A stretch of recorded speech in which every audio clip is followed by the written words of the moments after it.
श्री कृष्ण कहते हैं कि जिसका स्वभाव हमेशा बदलने का हो वो कभी किसी का नहीं हो सकता, चाहे वो समय हो या इंसान। जो लोग अंदर से मर जाते हैं अक्सर वही दूसरों को जीना सिखाते हैं। खुद पर भरोसा करने का हुनर सीख लो। सहारे कितने भी भरोसेमंद हो एक दिन साथ छोड़ ही जाते हैं। इंसान दो मामलों में बेबस है, दुख बेच नहीं सकता, सुख खरीद नहीं सकता। किसी के अंदर प्रेम जगाकर उसे छोड़ देना हत्या के बराबर है। गहरी बात समझने के लिए गहरा होना जरूरी है, और गहरा वही हो सकता है जिसने गहरी चोट खाई हो। किसी की फीलिंग्स को वक्त रहते समझ लेना चाहिए, क्योंकि इनकी भी एक्सपायरी डेट होती है। कोई फर्क नहीं है इस जमाने में, मतलबी जमाना है, नफरतों का कहर है। ये दुनिया दिखाती शहद है और पिलाती जहर है। अकेले होना और अकेले रोना इंसान को बेहिसाब मजबूत बना देता है। थोड़ा और समझदार होने के लिए थोड़ा और अकेला होना पड़ेगा। बहुत जरूरी है जिंदगी में थोड़ा खालीपन, क्योंकि यही वो समय है जहां हमारी मुलाकात हमसे होती है। अकेलापन सदैव आपका एक महत्वपूर्ण व्यक्ति से परिचय करवाएगा, और पता है वो व्यक्ति कौन है? स्वयं आप। कभी अकेले चलना पड़े तो डरना मत, क्योंकि शमशान, शिखर और सिंहासन पर आदमी अकेला ही होता है। जिस पर आंख बंद करके भरोसा करोगे वही एक दिन आपकी आंख खोल देगा। जरूरत से ज्यादा वक्त और इज्जत देने से भी अक्सर लोग बदल जाते हैं। जो आपकी सही बातों का भी गलत मतलब निकालते हैं, उनको सफाई देने में अपना वक्त बर्बाद ना करो। इस जीवन में रुपए की कीमत कितनी भी गिर जाए, पर इतनी नहीं गिर सकती जितना इंसान रुपए के लिए गिर जाता है। बहुत अंदर तक तबाही मचाते हैं वो आंसू जो आंखों से नहीं गिरते। भरोसा नहीं है क्या मुझ पर? बस यही बोलकर लोग धोखा दे जाते हैं। जो लोग किसी सच्चे व्यक्ति का दिल तोड़कर किसी तीसरे के पास खुशी ढूंढने जाते हैं, वो अक्सर धोखा ही खाते। खुशियां चाहे किसी के साथ बांट लो, लेकिन गम भरोसेमंद के साथ ही बांटना चाहिए। भूलने की आदत डालिए, एक दिन दुनिया तुम्हें भी भुला देगी। सजा तो बहुत दी जिंदगी ने, पर कसूर क्या था मेरा ये नहीं बताया। कुछ लोगों ने कहा कि तुम बदल गए हो, और मैंने जवाब दिया क्योंकि लोगों के हिसाब से मैंने जीना छोड़ दिया है। दुनिया की कोई भी चीज इतनी जल्दी नहीं बदलती जितना इंसान की नीयत और नजर बदलती है। याद रखना, जब जरूरत बदलती है तो लोगों का बात करने का तरीका भी बदल जाता है। छोटे थे तो लोग नाम से बुलाते थे, बड़े हुए तो लोग काम से बुलाते हैं। मैंने जिंदगी से पूछा कि इतनी कठिन क्यों हो? पता है जिंदगी ने हंसकर कहा, दुनिया आसान चीजों की कद्र नहीं करती। दुनिया की सारी गंदी आदतें रखी, लेकिन कभी किसी को धोखा देना नहीं सीखा। जिस पर हम सबसे ज्यादा भरोसा करते हैं ना, वही लोग अक्सर धोखा देते हैं। उन लोगों से दूरी बनाए रखिए जो कभी स्वीकार नहीं करते कि वो गलत है, और हमेशा आपको ये महसूस कराने की कोशिश करते हैं कि ये सब आपकी गलती है। रिश्तों की भी एक अपनी उम्र होती है। कुछ मरने तक चलते हैं, कुछ जीते जी मर जाते हैं। कलयुग की दुनिया में कद्र उसकी नहीं होती जो सच में रिश्ता निभाता है। कद्र उसकी होती है जो सबसे ज्यादा दिखावा करता है। कभी कभी इंसान गलत भी नहीं होता, परंतु परिस्थिति उसे गलत साबित कर देती है। पुराना जमाना दुख बांटने से कम होता था, और आज के जमाने में दीवार की तरफ मुंह करके अकेले रो लेना, पर किसी को अपना दुख बताने की गलती मत करना। जीवन में जो लोग आपसे दूर होना चाहते हैं, वो लोग सारा दोष हालात पर डाल देते। वक्त से ज्यादा जिंदगी में अपना पराया कोई नहीं होता। वक्त अपना होता है तो सब अपने होते, वक्त पराया तो सब पराए।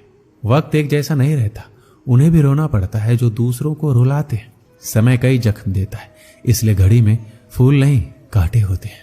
आप स्वयं को सुख से वंचित किए बिना स्वयं को दुख से नहीं बचा सकते।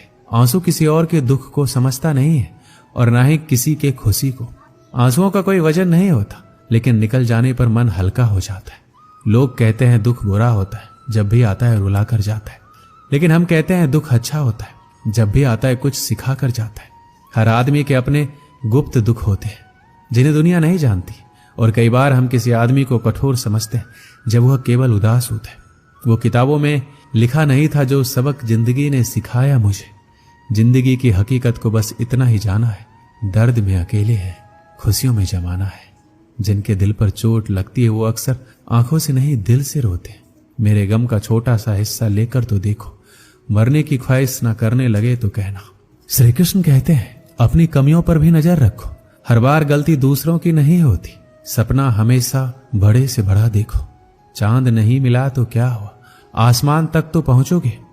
मैं वो खुशनसीब इंसान हूं जो मतलब होने पर याद आता हूं। भीख और सीख ठोकरें खाकर ही मिलती है। जिसकी गलतियों से भी मैंने रिश्ता निभाया है, उसने बार बार मुझे फालतू होने का एहसास दिलाया है। श्री कृष्ण कहते हैं, किसी के साथ गलत करके अपनी बारी का इंतजार जरूर करना। जो लोग दिल के अच्छे होते हैं, दिमाग वाले लोग उनका जमकर फायदा उठाते हैं।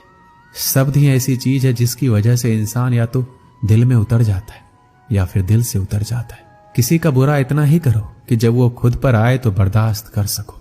मुंह में जबान सब रखते हैं, मगर कमाल वो करते हैं जो उसे संभाल कर रखते हैं। सुना है लोग बदनामी के किस्से कान लगाकर सुनते हैं। कितने भी जान छिड़क लो, बदलने वाले बदल ही जाते हैं। जब इंसान का स्वार्थ पूरा हो जाता है तब वो आपसे मिलना तो दूर, आपसे बोलना भी छोड़ देता है। जो आपके साथ बुरे हैं उनके साथ ना अच्छा रहो ना बुरा, सिर्फ उनसे दूर रहो। दर्द मुझको ढूंढ लेता है रोज नए बहाने से। वो हो गया है वाकिफ मेरे हर ठिकाने से। अपने पीठ से निकले खंजरों को जब गिना मैंने, ठीक उतने ही निकले जितनों को गले लगाया था मैंने। कुछ परेशानियां, दुख इंसान को अंदर से मजबूत बना देती है। जिंदगी में कभी आपके सामने कोई दरवाजा बंद हो जाए तो समझ लेना कि अब कोई बड़ा दरवाजा खुलने वाला है।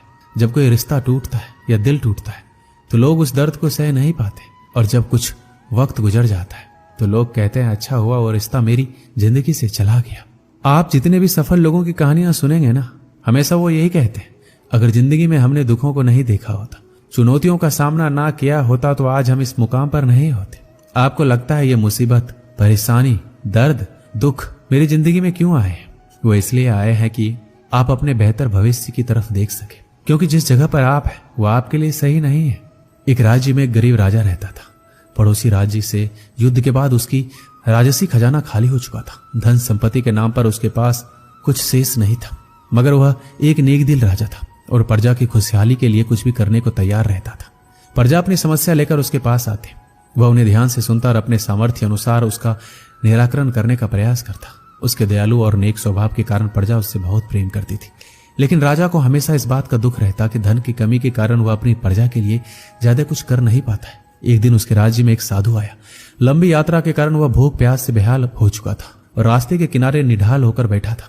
उसी समय राजा रोज की तरह प्रजा की स्थिति जानने के लिए भ्रमण पर निकला। उसकी दृष्टि उस साधु पर पड़ी। वह उसके पास गया और उसका हाल पूछा। साधु ने कहा उसे जोरों की भूख लगी है। राजा उसे अपने महल ले गया और उसे भोजन करवाया। साधु राजा के दयालु स्वभाव से बहुत प्रसन्न हुआ और उसका धन्यवाद देकर पूछा, महाराज आप इतने दुखी क्यों दिखाई पड़ते हैं? राजा ने उसे बताया कि वह अपनी प्रजा की खुशहाली के लिए बहुत कुछ करना चाहता है, किंतु उसके पास धन नहीं है, इसलिए वह दुखी रहता है। साधु ने उसे समझाते हुए कहा, महाराज आपके पास दयालुता और नेक नियत का सबसे बड़ा धन है जो आप अपनी प्रजा में बांटते हैं। आपके पास जो है उसके साथ ही प्रजा की भलाई और उनकी समस्या के निराकरण के लिए सब कुछ करते हैं। आपकी ये भावना आपको सबसे धनवान बनाती है, इसलिए आपकी प्रजा कमियों के बाद भी आपके राज्य में सदा प्रसन्न और खुशहाल रहती। साधु के इन शब्दों का राजा पर गहरा असर हुआ। उसने तय किया कि वह जिस हाल में उसी में खुश रहेगा और उसी हाल में रहकर अपनी प्रजा के साथ खुश रहेगा। वह समझ गया था कि जीवन में सबसे बड़ा धन आंतरिक खुशी है। इस कहानी से हमें क्या सीख मिलती है कि बिना धन की अधिकता के हम अपने जीवन को खुशहाल बना सकते हैं, यदि हम ईमानदारी, नेकी और दयालुता के साथ अपने जीवन का आदान प्रदान करें। धन के परिस्थितियों में अगर हम ईमानदार रहते हैं तो हमें आत्मविश्वास और संतुलन मिलता है। ईमानदारी से हम अपने कार्यों को सही तरीके से करते हैं, अपने आदर्शों का पालन करते हैं। नेकी और सच्चाई के माध्यम से हम समाज में अच्छा और सही राह दिखाते हैं, जो हमारे और दूसरों के जीवन में सकारात्मक परिवर्तन लाता है। दयालुता से हम दूसरों के दुख सुख में सहानुभूतिपूर्ण समझ दिखाते हैं और हम अपने आत्मा को शुद्ध और संतुलित बनाते हैं, जो आनंद और संतोष का मार्ग दर्शाता है। ये सामाजिक समृद्धि के माध्यम से हमें अधिक समर्थन, सम्मान और संबंधों में सुधार प्राप्त करने में मदद करता है। इसी तरह हम अपने जीवन को धन की अधिकता के बिना भी खुशहाल बना सकते हैं और समाज में सकारात्मक परिवर्तन ला सकते हैं। दोस्तों, इस वीडियो में इतना ही। मिलते हैं अगली वीडियो में। अपना ख्याल रखिएगा। धन्यवाद। जय श्री कृष्ण।